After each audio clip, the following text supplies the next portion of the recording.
বন্ধুরা, আমি with village ফুডে তোমাদের সবাইকে স্বাগত জানাই। আজকে আমি তোমাদের রান্না করে দেখাবো কই মাছ দিয়ে বেগুন রান্না।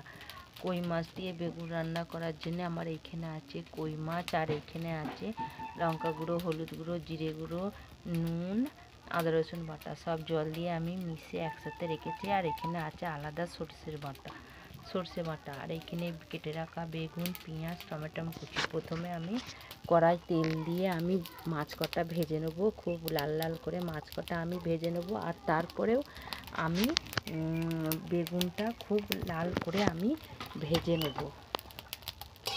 কড়াই আমি তেল দিয়ে দিয়েছি, তেলটা আমার খুব ভালো করে গরম হয়ে গেছে। এবার আমি মাছ কটা দিয়ে দেবো। মাছ কটা আমি খুব ভালো করে ভেজে নিয়ে মাছ কটা তুলে তারপর বেগুন কটা লাল করে ভেজে নেব। মাছ আমার ভালো করে ভাজা হয়ে গেছে, মাছ এবার তুলে নেব। আর ওই একই তেলে আমি বেগুন কটা আমি ভেজে নেব। বেগুন কটা এবার দেবো। বেগুন আমার ভাজা হয়ে গেছে, কড়াইয়ে আরেকটু তেল দিয়ে আমি এবার বেগুন আর কই মাছ রান্নাটা করে নেব। এখানে আমি প্রথমে দিয়েছি পেঁয়াজ কুচো আর টমেটো কুচো। খুব ভালো করে আমি এটা ভেজে নেব।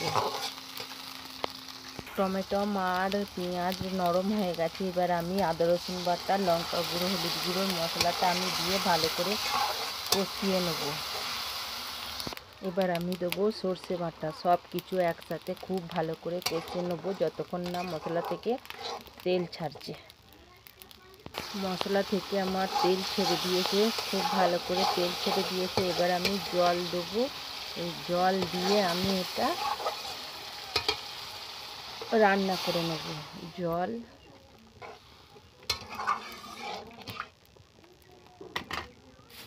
ভেজে রাখা বেগুন, কই মাছ ফুটে গেলেই আমার হয়ে যাবে কই মাছ দিয়ে বেগুন রান্না।